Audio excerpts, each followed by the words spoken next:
Tonight at 10, easing the lockdown in England. The Prime Minister says the data will dictate the timetable for the months ahead. Some experts suggest it might be possible to ease the lockdown at an earlier stage because of the success of the vaccination programme, but the Prime Minister struck a more guarded note. Cautious and prudent approach to coming out of lockdown in such a way as to be irreversible. We want to be going one way from now on. A world first for the UK. Dozens of young and healthy volunteers will be exposed to the coronavirus to help scientists deepen their understanding. Anything that we can do to shorten the pandemic is so unbelievably worth doing. So it's kind of, I guess it's that which is really driving. We'll have more on the trial and on the debate about easing lockdown. Also tonight, the Duke of Edinburgh, who's 99, is in hospital tonight. The palace says it is a precautionary step.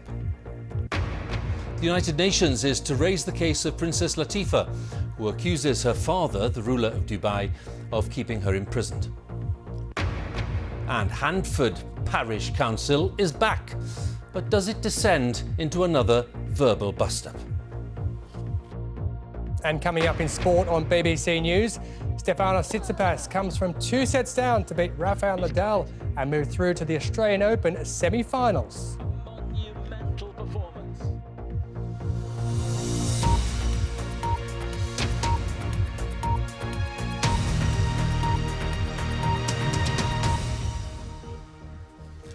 Good evening. The success of the vaccination programme has made it possible to consider lifting the COVID restrictions at an earlier stage, according to one of the government's scientific advisers. Professor Mark Woolhouse of the University of Edinburgh told a parliamentary committee at Westminster that there were reasons to be more optimistic because there was more confidence in the scientific data compared to last year. But other government advisers sounded a far more cautious note. And the Prime Minister, Boris Johnson, said he was taking a data, not dates approach, which would go in stages. He's set to announce his plans next Monday for easing the lockdown in England.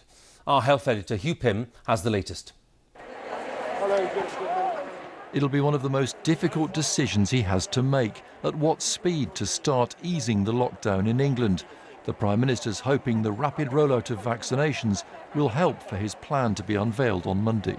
It'll be based firmly on a cautious and prudent approach to coming out of lockdown in such a way as to be irreversible. So what do experts think about when restrictions will ease? Schools in England could start reopening in 2.5 weeks' time, but families and businesses want to know what else might open up and when. Today, one expert was optimistic based on vaccine numbers and falling cases. My conclusion from that is if you're driven by the data and not by dates, right now you should be looking at earlier unlocking because the data is so good. You're muted. And speaking to the same Commons committee, another scientist was also upbeat. I think if we're cautious, we should get, it won't be completely normal, but things will start to look much more normal by spring. MPs were also told scenes like this on some British beaches last summer were not the problem some people thought. There was an outcry about this. There were no outbreaks linked to crowded beaches. There's never been a COVID-19 outbreak linked to a beach ever, anywhere in the world. The number of daily reported cases was very low last summer. Then it picked up in the autumn and really surged in January to reach a peak before falling back sharply. But there's still a lot of pressure on the NHS. The number of patients in hospitals on ventilators is still only just below the peak last April. And that's even with doctors less inclined to use ventilators for patients this time. So how much can vaccinations help? There's agreement that the programme has gone very well so far, but there was a warning there was a lot more work to do to ensure sufficient community protection. Don't unlock too fast, because if you unlock a lot, whilst a lot of the most vulnerable are still unvaccinated, genuinely we risk disaster, frankly. And what role is there for mass testing? There's been talk of lateral flow kits giving rapid results being sent out to households and workplaces as lockdown is eased, but there was a note of caution about their use. Where we've used them most successfully, I have to say, is where they've been self-tests, but in a semi-supervised environment. So there's somebody there to take the results, you log the result, you know who's had what test. The Scottish Government will next week announce its plan for moving out of lockdown. The First Minister said a sharp fall in deaths amongst the over 85s in recent weeks was the first hard evidence of the positive impact of vaccination. Hugh Pym, BBC News. Now, in the first trial of its kind in the world, dozens of young and healthy volunteers, all carefully selected between 18 and 30 years of age, will be exposed to the coronavirus in a safe, controlled environment. The study will begin in the UK in a matter of weeks, following approval from the clinical trials ethics body. And scientists hope it'll give them a deeper understanding of the virus. Our medical editor, Fergus Walsh, has more analysis. This is where trial volunteers will spend just over 2 weeks in ensuite rooms at the top of the Royal Free Hospital in North London.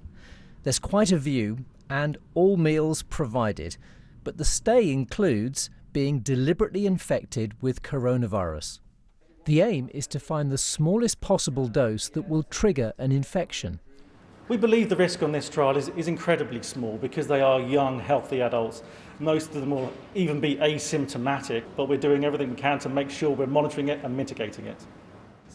Future trials will be used for head-to-head comparisons between different vaccines and how well they work. But this initial study should also yield important information about COVID. In no other kind of study can you understand what's happening right at the beginning of the infection, how much virus comes out of people's noses, and most importantly, amongst asymptomatic people who we think are an important contributor to transmission in the community. The volunteers who do spend 17 days here at the Royal Free Hospital and attend their follow-up blood tests over the course of a year will be compensated to the tune of £4,500. But it's altruism rather than money that seems to be the main motivation. Alistair is 18 and has already signed up. He's been campaigning for the trials to take place as a means of speeding up research into vaccines and the virus. I think challenge trials are really, they are going to shorten the pandemic. Absolutely anything that we can do to shorten the pandemic is so unbelievably worth doing. So it's kind of, I guess it's that which is really driving it. Challenge trials have a long history. In this study in Oxford, volunteers drank a solution laced with typhoid bacteria to test whether a vaccine they'd had protected them. It's an approach that should help find new COVID vaccines and treatments in years to come. Fergus Walsh, BBC News. Let's have a look at the latest official figures now then. They show that there were 12,780 new infections recorded in the latest 24-hour period. An average of 12,289 new cases were recorded per day in the past week.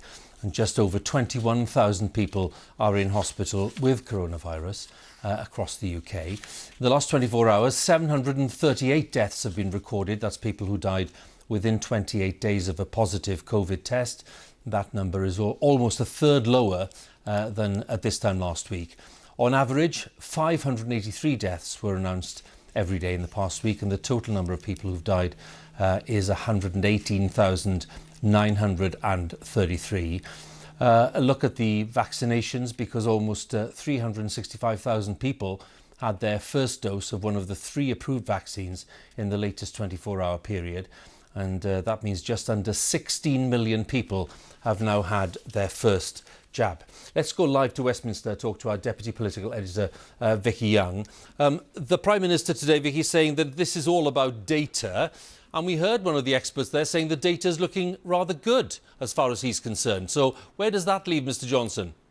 Well, I think every time he gets in front of the camera, you hear the word caution, don't you? And I think there's an awful lot of expectation management going on because they're really trying to balance the very good news about this vaccination programme alongside the idea that you unlock too quickly. So what they're talking about here is reopening in stages. We know schools will be at the beginning of that process, hospitality likely to be at the end. But I think what's interesting is that's in the short term, if you like, but ministers also also in Whitehall discussing the longer term, some other issues really of how we live with coronavirus for quite some time. That could mean that mass testing is with us for some months, if not years, in schools, in workplaces. But there's ethical issues that they're wrestling with too. What if an employer says that everyone who works for them has to have a vaccination? How might people be able to prove that they've been vaccinated in order to travel? All of that is in the longer term, but no doubt about it, Boris Johnson wants to be cautious.